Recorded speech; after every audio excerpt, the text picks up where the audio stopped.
see. I am the greatest combat athlete of all time.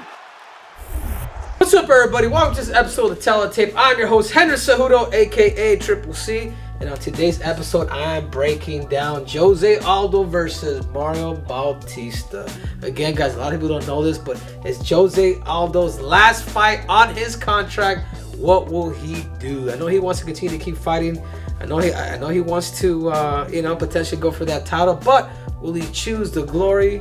Or will he choose the damn money? But there's some guy that's standing right in front of him, and his name is Mario Bautista, 14-2. I tell you what. I've had a chance to see this kid come up. He's come a long ways. Do not underestimate this dude. He has 2 losses. I remember his debut was against Corey Sandhagen. We were on the same card in New York. I was like, dude, I was impressed by Corey. But I don't think Corey would do that to this guy like that. Well, could he still possibly beat him? Maybe. But I can say maybe now. The first time he did get schooled. But his second loss, I don't know who it was, but I had some friends that were telling me, he just didn't show up that day. But whatever it is, it's what it is. This guy is a goer, and the thing that we gotta watch out for is he's known for going to decisions. But look at Jose Aldo, the 40 freaking fights in mixed martial arts. Is that crazy? Before I started fighting, Jose Aldo was, the UFC champ.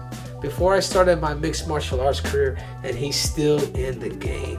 A ballot 1 Hall of Famer, absolutely crazy. 17 KOs, 1 submission, and 14 decision. 5'7" to 5'9". Reach advantage goes to Bautista. Bautista's freaking tall. For 135 pounds, being 5'9", that's pretty big. That's pretty tall. And there's one thing that we gotta consider is Jose Aldo. But man, he's been looking so good. Age is just a number to that guy. But let's talk about Jose Aldo's strengths. I mean, what are his strengths? Some of his strengths is his boxing. His boxing, particularly, he used to kick a lot more, and he got away from kicking. I don't know why. Somebody said that something happened to his shin, but I remember back in the WEC days, he was the way he kicked Uriah Faber. He kicked him to a whole new world. The way he was able to dismantle Matt Brown, I almost felt like the Jose Aldo then was the most dangerous Aldo we've ever seen. But his boxing, his head movement, if you watch the last fight against Martinez, he was able to use all of that, guys. He was able to use his boxing, particularly him being out of the UFC for a couple years. He really took his time to really learn the art, and it's made him more dangerous. His fast kicks, even though he don't kick as much as he used to. He did kick a little bit last fight, and every time he kicked, he hit. But I still don't know why. Maybe the kicking probably gets him tired. That's the only thing that I can think of. I truly do believe that. I think Jose Aldo came to the point like, hey man, if I kick too much, I get too tired too quick, and I don't like it. His takedown defense. I mean, I'm kind of ashamed to say this, but man, Merab tried to take him down 16 times, and he didn't take him down. He took him down 0 times. I mean, did Merab beat him? Yeah, but I also know that Jose Aldo did hurt him to the body. That just allowed Merab to just he wasn't able to really get that level change that he typically does, and he does very, very well because it was hurt to the body. And it's tight guard. I mean, it's when you talk about somebody that's really good, it's here. Along with his movements, along with him going to his body, the way he finished Moicano. I was at that fight. I wasn't expecting that. At that time, Moicano was just on his rise. They were trimming him to become a UFC title contender because he was freaking. The dude's very technical and he could fight. But with having takedown defense, the tight guard, fast kicks, and movement, I mean, this is what makes Jose Aldo special. But let's talk about his weaknesses. What are some of Jose Aldo's weaknesses? I go back and I think of that Max Holloway fight. Max Holloway was able to press a guy like Jose Aldo, and he pressed him to the point where Aldo pretty much broke him, all based on pressure. I mean, recently Holloway's been knocking people out recently, but then he would TKO. I mean, it was Holloway's pressure, but that's one thing that could Mario Bautista bring that pressure and do the exact same thing what Holloway did to Aldo. And then lateral movements. Go back to the Holloway fight. Holloway was moving side to side as he was pressing, and it was complicating it. It was complicating it for he had Jose Aldo constantly on his back foot, and this is how he was able to get the finish. Yeah, combination. You have to mix it up. You have to mix it up with a guy like Jose Aldo. If you don't mix it up, you're not doing justice for him. Because if you do become one-dimensional with that guy, he will eventually start picking up on those talents. And at times he does get reckless, and he'll get reckless like he did with. I go back to Holloway because that's the fight. Obviously, he fought Volkanovski too, but Volkanovski fought him a lot smarter. A lot more conservative. But if you get into exchange in that fight, he will get reckless, and he's a technical savage. Like, he's not a brawler, or he shouldn't be a brawler. It's gonna get him in trouble, and particularly now that he's been through so many wars, and particularly at the age of 38. But let's talk about his nemesis, Mario Bautista, and he's a good kid. It's crazy sometimes when I see guys that have tats that are just good kids. I guess everybody has a gangster in them, right? This is battle born.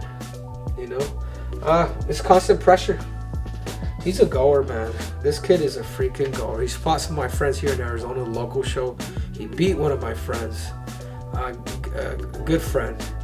And seeing him make that rise in the UFC from being a kid that necessarily didn't have full belief in himself, he's come a long ways. And I talked to Al Escobar, who is my physical therapist, his strength conditioning coach. And he has nothing but high, he has nothing but glory to give to this kid. You know what I'm saying? Like, when you talk, when it comes to the strength aspect, because I know Al and I know how strong he can make somebody. Like, the strength factor is not going to be the issue in this fight. And he mixes his punches and kicks very well. Along with this pressure, like, he'll go. He's just a goer. Boom. Could that make Jose Aldo fight that B-side? These are the questions that I have, or that we have. Better, yeah, I'm gonna speak for you guys too. And not just that, but he does go side to side. Along with the pressure, he will, even when you do pressure him back, he will move laterally to the side. He won't cock straight back. Occasionally, but he's looking to catch angles, which is the right thing to do. And then great train wrestling. He fought the Mom Blackshear, and that dude wanted to out-grapple this dude, and it was a close fight, dude. I tell you what, man, Damon is a tough fighter too, man. He's a really, really good fighter. But Mario was able to squeeze it away while fighting the other guy's fight. So it was interesting. But let's talk about his weaknesses. At times he does overcommit to his shots, and that could be emotions. You can be emotional. You're gonna against Ricky Simone. You started throwing, boom. He ended up losing it, right? And the same reason as he commits to his shots, he chases his opponent. These are areas. These are areas that he's gonna have to learn in order for him to reach that mountaintop of the elite of the elite. Do I believe Mario Bautista can reach the top 5? 100%. Obviously, he's gonna have to get through Aldo and a bunch of other people. The dude has skills. And that tie he has a wide guard. Like, at times he'll get a little too wide, a little too long in the legs, and he's gonna have to be careful in that sense, because Jose Aldo is going to attack your body. And sometimes when you're too wide, like, you want to really narrow things down a little bit more, like Aldo. And he's open to shots down the middle because of that, right? Bah, bah. And that's one thing that he's gonna have to be careful against the King of Rio. But here we have it, the tale of the tape. Breaking it down. Strikes landed per minute, 3.63 to, look at this, because he takes more chances. He's more of a volume guy. If you notice all the decisions that he has. Strikes absorbed per minute. Yep, because Jose Aldo throws a little bit less, so he doesn't get hit as much as Bautista. Takedown accuracy. Wow, look at this. Jose Aldo with 54%. Takedown defense. Godly. I think people need to recognize this. This is impressive. It really is, man. 92% takedown defense. Amazing.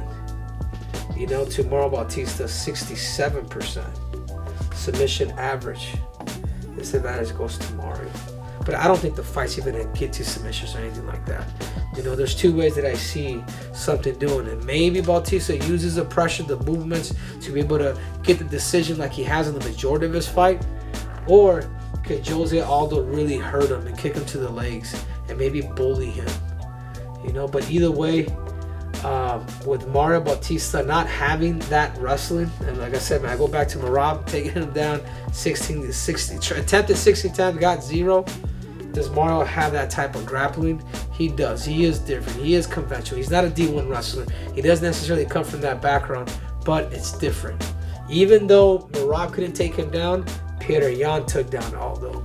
So I just let you know that anything can happen in the damn fight game, and multiple times. So that's one thing to really consider. But if I have to pick, I gotta go with the King of Rio, man. I really do. I gotta go with the King of Rio. I think Jose's on a mission, and I feel like he's picking the right opponents, the right fights. We'll put a medal on him. You know, UFC Hall of Famer, but it's hard to count him out unless you're a guy that brings heavy wrestling. And if you try to outstrike a guy like Jose Aldo, like, good luck. But if anybody can, it is Mario Bautista. So I'm not hating. I just gotta go wherever it is that I believe, according to my knowledge, that the person that's gonna actually get it done. And this episode is brought to you by the one and only Lifted Trucks. You may be a short kid, you may be 5'4", twisted steel, and sex appeal, but guess what, guys? Out on the street, I'm about 12 feet damn tall. So if you guys looking for Lifted Trucks, you guys make sure to go liftedtrucks.com and get your lift on. Till next time, I'm out.